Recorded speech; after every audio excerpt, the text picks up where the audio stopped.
Any doubts in this question? Please tell me. किसी को कोई doubt है?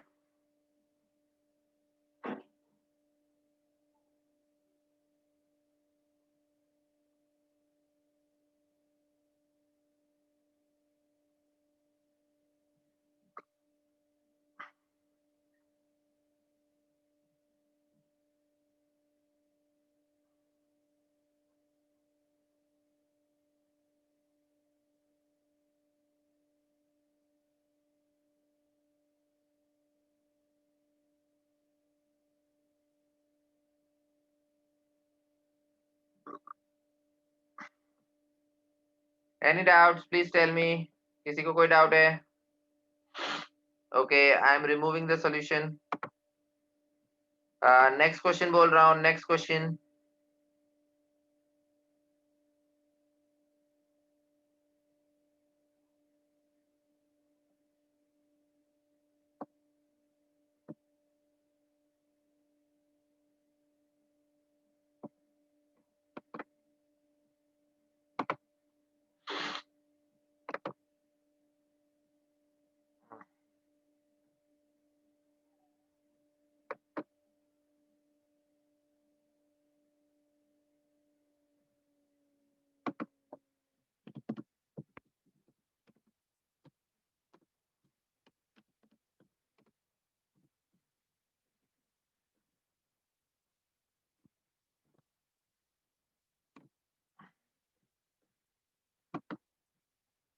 Okay.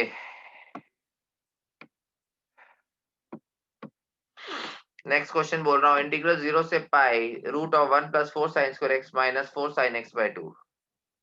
इंटीग्रल 0 से pi root of 1 plus 4 sine square x by 2 minus 4 sine x by 2. ये root है और इंटीग्रल है 0 से पाई. इंटीग्रल 0 से पाई है. Root of 1 plus 4 sine square x by 2 minus 4 sine x by 2 dx. Integral from 0 से पाई. Options है 2014 mains में पूछा गया pi minus 4, 2 pi by 3 minus 4 root 3, 4 root 3 minus 4 या 4 root 3 minus 4 minus pi by 3.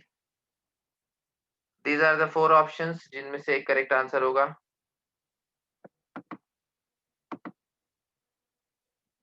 Everyone please try this question.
आया किसी का answer? Any answers? Please tell me.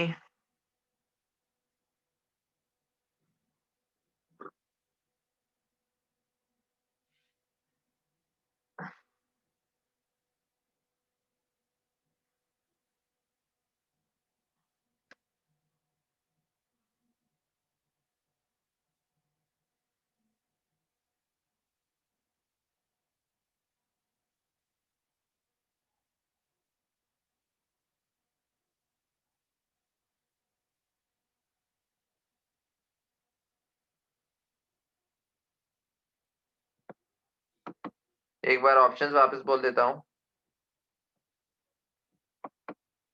4 minus pi, okay. तो 4 माइनस पाई तो ऑप्शंस में नहीं है, तो इसका मतलब आपका करेक्ट रॉन्ग है। ऑप्शंस है पाई माइनस 4, 2 पाई/3 -4 फिर 4√3 -4 और 4√3 -4 -पाई/3। दीज आर द 4 ऑप्शंस जिनमें से करेक्ट आंसर होगा।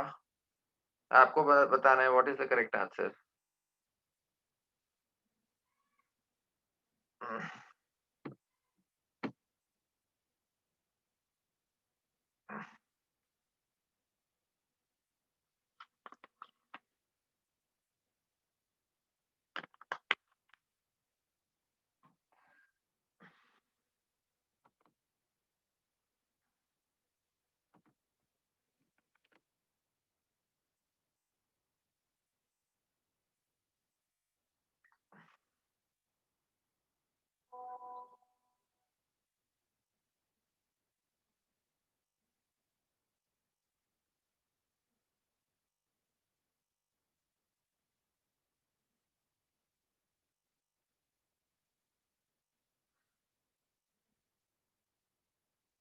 Any other answers? और किसी का आंसर आया प्लीज टेल मी।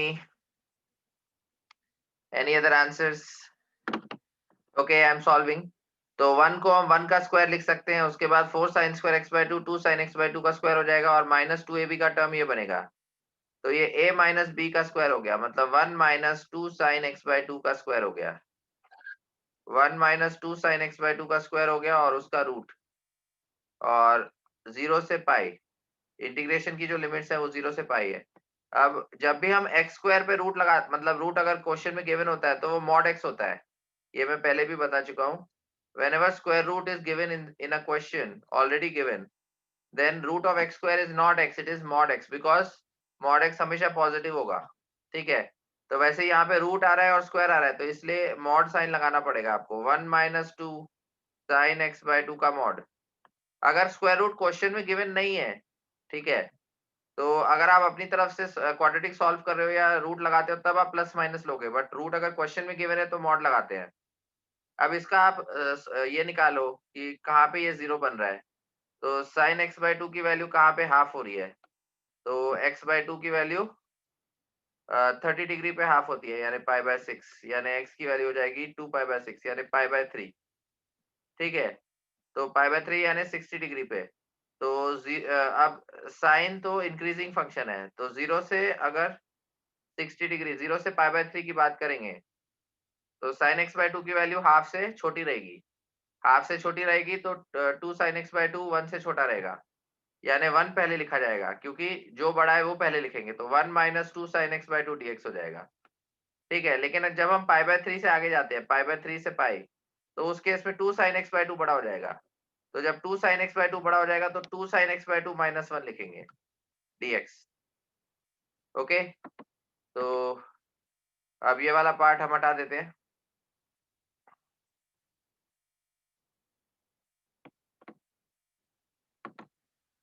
तो 1 को अगर हमने इंटीग्रेट किया तो x आएगा, उसके बाद -2 साइन का इंटीग्रेशन माइनस कॉस होता है तो ये प्लस हो जाएगा, तो प्लस कॉस x/2, और फिर x के कोफिशिएंट से डिवाइड करेंगे, तो हाफ से डिवाइड करेंगे तो वापस 2 आ जाएगा, तो ये 4 बन जाएगा।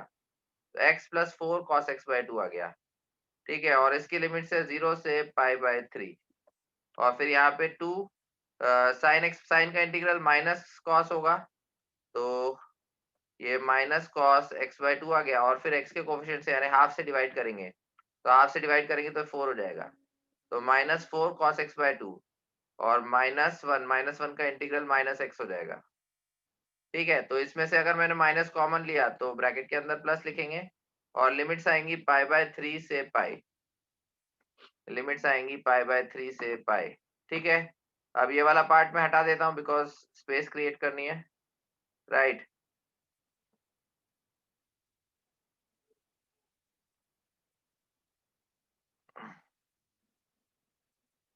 हाँ, तो ओके, तो ये हमारे पास लिमिट्स आ गई π/3 से पाई। अब बस लिमिट्स पुट करनी है, तो x को π/3 पुट किया तो π/3, यहाँ पे π/3 पुट करेंगे तो π/6 आ जाएगा, तो 4 इंटू कॉस पाई बाय 6 यानी कॉस 30 की वैल्यू √3/2 होती है, माइनस फिर x को 0 पुट किया तो 0 और इधर cos 0 1 आएगा, 1 इंटू 4 हो जाएगा, तो -0 + 4 और फिर माइनस फिर यहाँ पे पाई पुट किया तो cos पाई बाय 2 0 हो जाएगा और प्लस पाई और माइनस और फिर पाई बाय 3 पुट किया तो 4 इंटू कॉस पाई बाय 6 आएगा, cos पाई बाय 6 वापस √3/2 है और प्लस x की वैल्यू पाई बाय 3 है।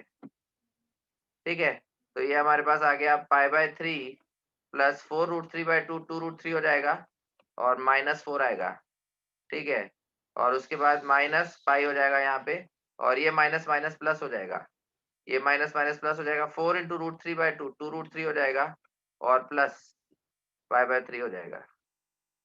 ठीक है, तो यहाँ पे 2√3 4√3 हो जाएगा, तो 4√3 और -4 पाई बाय 3 2 पाई बाय 3 हो जाएगा और 2 पाई बाय 3 में से पाई माइनस करेंगे तो माइनस पाई बाय 3 आएगा। So this is the final answer, 4√3 -4 minus pi by 3, यानी कि इसमें 4√3 -4 माइनस पाई बाय 3 यानी डी ऑप्शन आएगा इसमें, 4√3 -4 minus pi by 3, 4√3 -4 minus pi by 3 is the correct answer. समझ आ गया सबको? Any doubts in this question? Please tell me.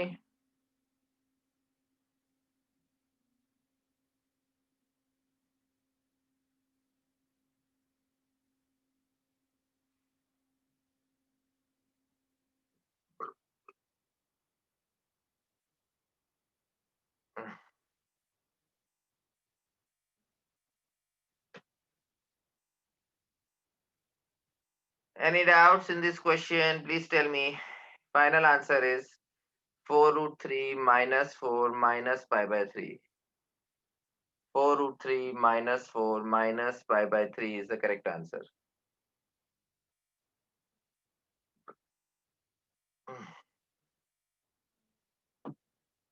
किसी को कोई डाउट है? Please tell me.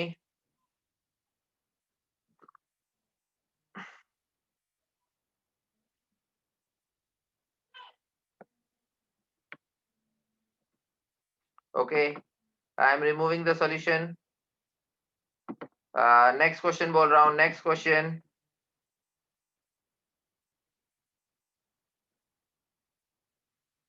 Integral x into sine of x square divided by sine x square plus sine ln 6 minus x square.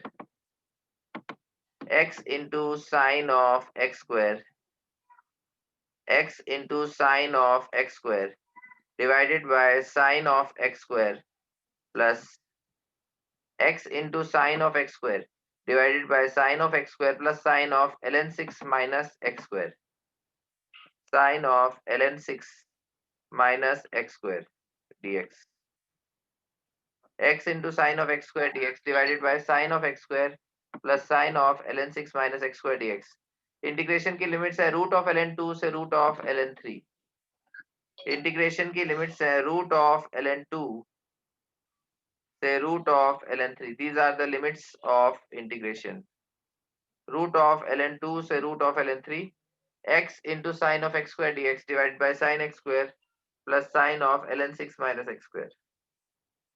Kirtiraj ने भी एक और सवाल पूछा है. ओके, ठीक है, पहले ये वाला कर लेते हैं, उसके बाद तुम्हारा बताता हूँ.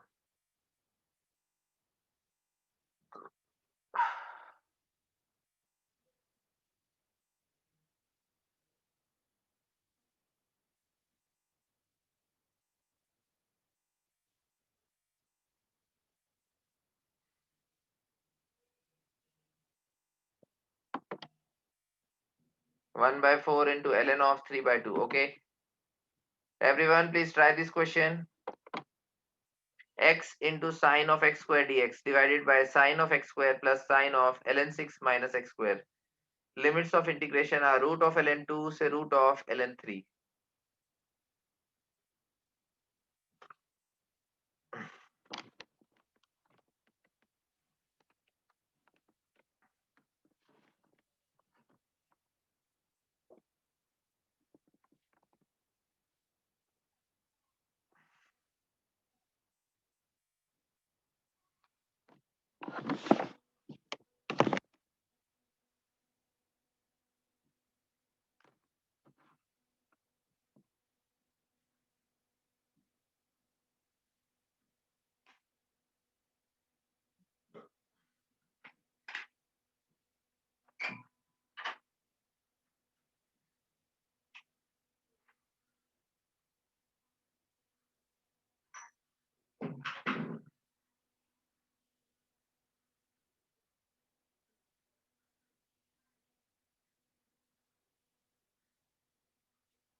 Any answers? किसी का आंसर आया?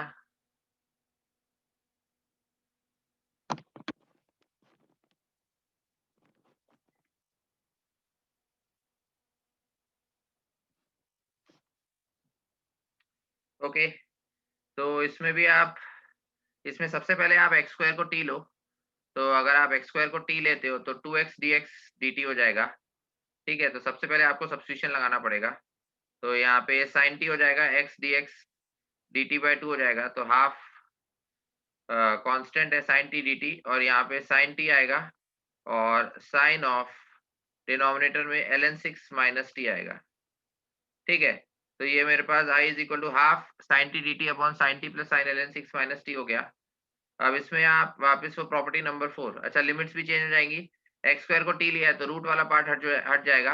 अपर लिमिट ln 3 हो जाएगी, लोअर लिमिट ln 2 हो जाएगी। ठीक है, तो हाफ। अब इसमें टी को a plus b minus t से रिप्लेस करो। तो टी को अगर हम a plus b minus t से रिप्लेस करेंगे तो ln 2 plus ln 3, ln 2 plus ln 3 ln 6 हो गया, तो ln 6 माइनस टी। ठीक है, तो इंटीग्रल ln 2 से ln 3 साइन, अब t की जगह हम ln 6 माइनस टी लिखेंगे, तो sine of ln 6 minus t d t divided by, यहाँ पे t की जगह हम ln 6 माइनस टी लिखेंगे तो sine of ln 6 minus t, और यहाँ पे t की जगह ln 6 माइनस टी लिखेंगे तो साइन टी आ जाएगा। राइट, तो डिनोमिनेटर में हमारे पास sine of ln 6 minus t plus sine t आ गया, और न्यूमरेटर में sine ln 6 minus t d t. अब ये वाला part, this is equation 1 and this is equation 2। Equation 1 और इक्वेशन 2 दोनों को ऐड करो। So when you add both the equations, equation 1 and equation 2, दोनों में डिनोमिनेटर तो सेम ही है। Denominator sine of t plus sine of ln 6 minus t है।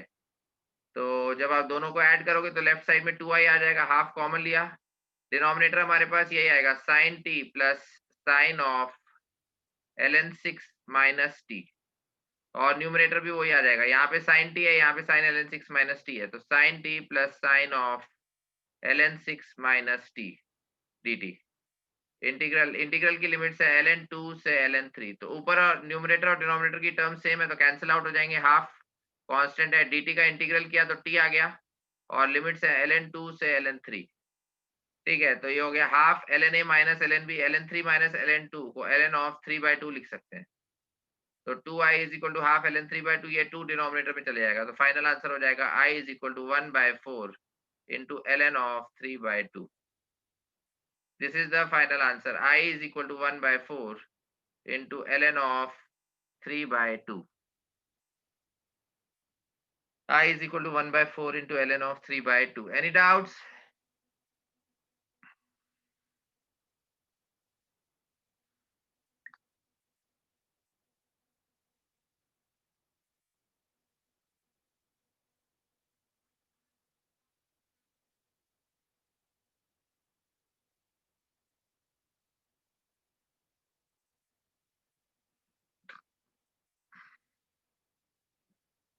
Any doubts? Please tell me. किसी को कोई doubt है? So final answer is 1/4 into ln of 3/2. Final answer is 1/4 into ln of 3/2.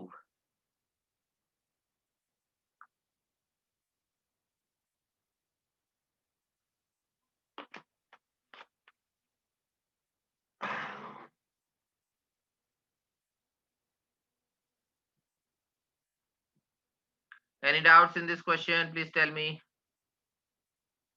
Okay, I am removing the solution. अब वो कीर्तिराज ने जो doubt भेजा है उसको कर लेते हैं।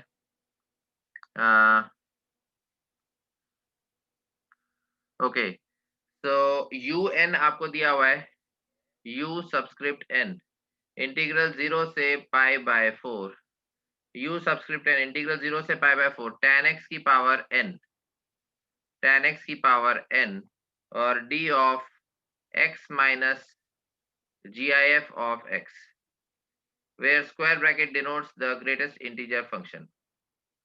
ठीक है, स्क्वायर ब्रैकेट जो है वो ग्रेटेस्ट इंटीजर फंक्शन को डिनोट करता है।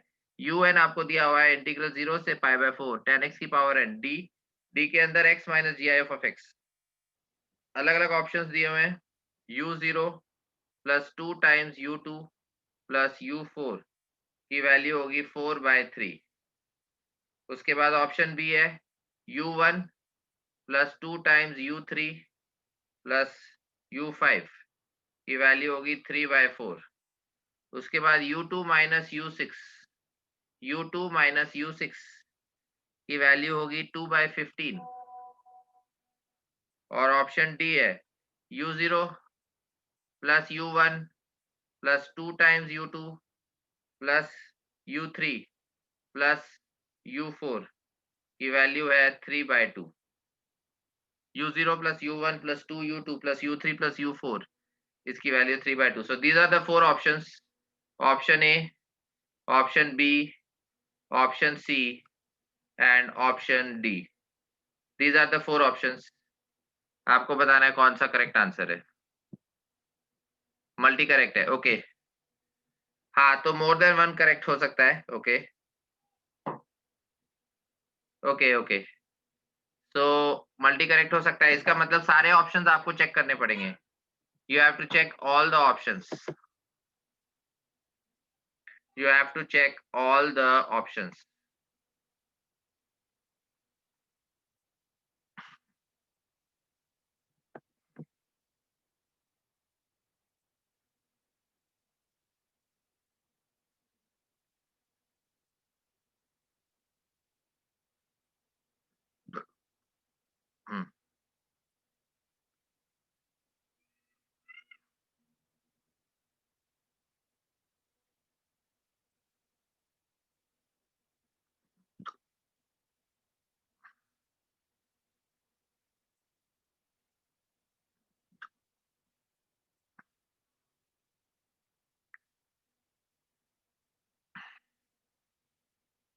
मल्टी करेक्ट है, so you have to check all the options. UN मतलब जनरल फॉर्मूला दिया हुआ है आपको, तो इसमें आपको अलग अलग u0 निकालना है तो n को 0 पुट करेंगे, u1 निकालना है तो n को 1 पुट करेंगे। इस तरह से अलग अलग टर्म्स निकाल के you have to check all the options कि कौन से ऑप्शंस करेक्ट आएंगे।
ओके, मैं सॉल्व कर रहा हूँ। तो देखो इसमें x की जो लिमिट्स है वो 0 से π/4 के बीच में है, ठीक है।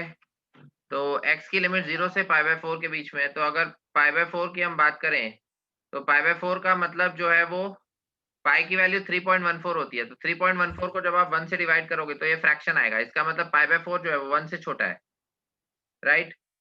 पाई की वैल्यू होती है 3.14। जब 3.14 को आप 4 से डिवाइड करोगे तो फ्रैक्शन आएगा, therefore π/4 is less than 1।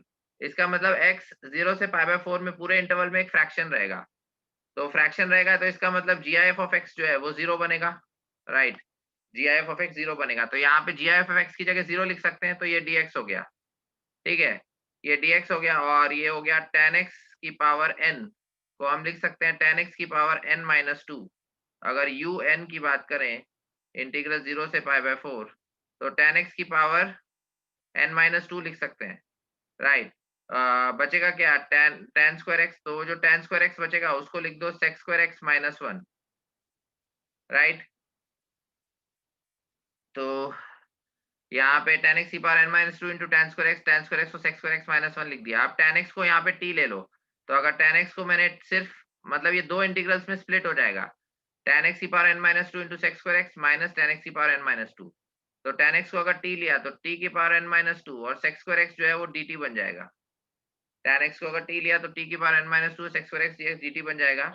tan 0 की वैल्यू 0 और tan पाई बाय 4 की वैल्यू 1। इसकी लिमिट 0 से 1 आ जाएगी और माइनस tan x की power n minus two into 1 dx, तो वो u n माइनस टू बन जाएगा।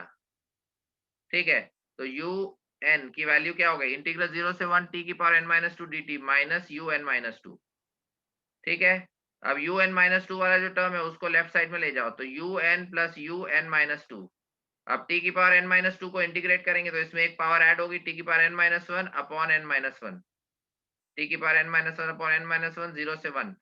लिमिट्स यहाँ पे अपर लिमिट 1 है, लोअर लिमिट 0, तो t को 1 पुट करेंगे तो 1 की पावर n माइनस वन 1 ही हो जाएगा, तो 1 अपॉन n माइनस वन, और 0 पुट किया तो वो 0 हो जाएगा। तो इसका मतलब un plus u n minus two की value 1 upon n minus one आ रही है। समझ आ गया? तो ये हमने एक रिडक्शन फॉर्मूला जनरेट कर लिया। इस तरह से ये जो आपको एक्सप्रेशन दिया होता है उस अगर n के टर्म्स में दिया होता है तो हमें एक रिडक्शन फॉर्मूला जनरेट करना होता है, राइट? तो हमने एक रिडक्शन फॉर्मूला जनरेट कर लिया। अब n की अलग-अलग वैल्यूज डाल के हम चेक करेंगे कि जो रिजल्ट्स हैं वो सेटिस्फाई हो रहे हैं या नहीं हो रहे हैं। ओके, तो ऑप्शन ए में जो रिजल्ट है वो है u0 plus u2, 2 times u2 plus u4। तो 2u2 को 2 बार u2 लिखेंगे, एक u2 u0 के साथ लिखा और दूसरा जो u2 है वो u4 को दे दिया, तो u2 प्लस u4। तो पहले इसमें u0 प्लस u2, तो n को 2 पुट करा है, n को 2 पुट किया तो इसमें u2 प्लस u0 आएगा। n को 2 पुट किया तो नीचे डिनोमिनेटर में 2 माइनस वन यानी 1 आ जाएगा, तो 1 अपॉन 1। तो इसका आंसर तो 1 हो गया। और फिर अगर u2 प्लस u4 की बात करें तो n को 4 पुट किया है, n को 4 पुट करेंगे तो u2 प्लस u4 आएगा, तो n को 4 पुट किया, डिनोमिनेटर में 3 आ जाएगा, तो 1/3 हो जाएगा। तो 1 प्लस 1/3 मतलब इसका आंसर आ जाएगा 4/3, और 4/3 दिया हुआ है मतलब ऑप्शन ए करेक्ट है। समझ आ रहा है? Option A is correct. उसके बाद अब क्योंकि मल्टी का अगर सिंगल करेक्ट होता तो हम आगे के ऑप्शंस चेक नहीं करते, right? But this is a multi correct question, therefore we have to check all the options. फिर अगर हम ऑप्शन बी की बात करें तो उसमें u1 plus two u3 plus u5 दिया है, तो एक u3 u1 को दे दो, u1 प्लस u3, और दूसरा u3 u5 के साथ इन्वॉल्व करो। तो u1 प्लस u3 करने के लिए n को 3 पुट करेंगे, तो n को 3 पुट करेंगे तो यहाँ पे नीचे 3 माइनस वन 2 आ जाएगा डिनोमिनेटर में, तो ये हाफ बनेगा 1/2। और फिर u3 प्लस u5 है तो n को 5 पुट करेंगे, यहाँ पे n को 5 पुट किया तो नीचे 5 माइनस वन यानी 4 आ जाएगा, तो 1/4, तो हाफ प्लस 1/4, हाफ हो गया 2/4 प्लस 1/4, तो ये आ जाएगा 3/4। तो बी भी करेक्ट है, 3/4 ही दिया हुआ है। ठीक है, उसके बाद हम सी ऑप्शन चेक करते हैं। तो व्हेन वी चेक सी, एक मिनट ये भी हटा देता हूँ। तो अगर हम सी ऑप्शन चेक करते हैं तो सी ऑप्शन में हमें दिया हुआ है u2 माइनस u6। ओके, तो u2 माइनस u6, तो यहाँ पे आप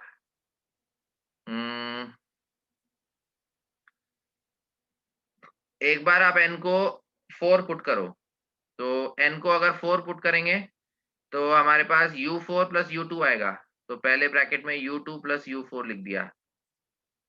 और एक बार आप n को 6 पुट करो, तो अगर n को 6 पुट करेंगे तो u6 प्लस u4 आएगा, दूसरे ब्रैकेट में u6 प्लस u4 लिख दिया। ठीक है, अब u4 और माइनस u4 कैंसिल हो जाएगा तो हमारे पास u2 माइनस u6 आएगा। ठीक है, तो दोनों को मैंने u4 दे दिया, u2 को भी u4 दे दिया और u6 को भी u4 दे दिया। तो u2 प्लस u4 निकालने के लिए n को 4 पुट करेंगे, तो अगर n को हमने 4 पुट किया तो डिनोमिनेटर में 3 आएगा, तो ये 1/3 हो जाएगा, माइनस, और u6 प्लस u4 निकालने के लिए n को 6 पुट करेंगे, तो n को 6 पुट किया तो डिनोमिनेटर में 5 आएगा, तो 1/5। तो यहाँ पे एलसीएम लेने पे 15 आ जाएगा, 5 माइनस 3 मतलब 2/15, 2/15, और 2/15 ही दिया हुआ है मतलब सी ऑप्शन भी करेक्ट है। ठीक है, और उसके बाद लास्ट ऑप्शन है ऑप्शन डी। ठीक है, ये ऊपर का पार्ट हटा रहा हूँ। Last option is option D. तो अगर ऑप्शन डी हमें चेक करना है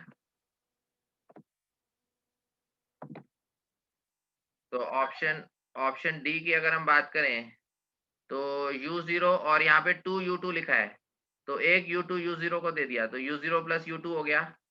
उसके बाद u1 के साथ u3 लिख दिया, ठीक है। और जो दूसरा u2 था वो u4 को दे दिया, तो u2 प्लस u4, ठीक है। 2u2 था, एक u2 u0 को दे दिया, एक u2 u4 को दे दिया, और u1 प्लस u3। अब u0 प्लस u2 निकालने के लिए n को 2 पुट करो, तो n को 2 पुट किया तो डिनोमिनेटर में 1 आएगा, तो 1/1, तो ये 1 हो गया। फिर u1 प्लस u3 निकालने के लिए n को 3 पुट करो, तो n को 3 पुट करेंगे, डिनोमिनेटर में 2 आएगा, तो ये हाफ हो जाएगा। और u2 प्लस u4 निकालने के लिए n को 4 पुट करो, तो n को 4 पुट किया तो डिनोमिनेटर में 3 आ जाएगा, तो 1/3 हो जाएगा, ठीक है। तो 1 प्लस हाफ प्लस 1/3, यहाँ पे एलसीएम लेंगे तो 6 आएगा, यहाँ पे 6, यहाँ पे 3 और यहाँ पे 2, तो 6 प्लस 3 9, 9 प्लस 2 11/6। तो इसका आंसर आता है 11/6, लेकिन 3/2 दिया, तो इसका मतलब डी ऑप्शन रॉन्ग है। तो इसका आंसर होगा ए, बी और सी। मल्टी करेक्ट है। तो हमने सारे ऑप्शंस चेक किए, डी गलत आया और ए, बी और सी करेक्ट है।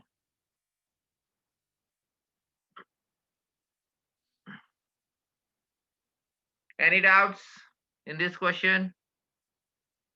नो। सबको समझ आ गया? तो जब भी इस तरह से n के टर्म्स में आपको इंटीग्रेशन में क्वेश्चन दिया होता है, तो आपको एक रिडक्शन फॉर्मूला, जैसे मैंने जनरेट किया un प्लस un माइनस 2 is equal to 1/n minus 1, उसे हम रिडक्शन फॉर्मूला बोलते हैं।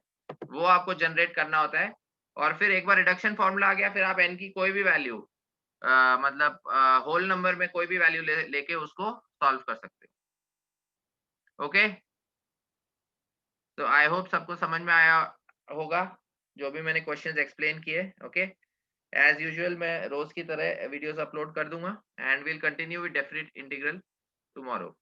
Okay, thank you.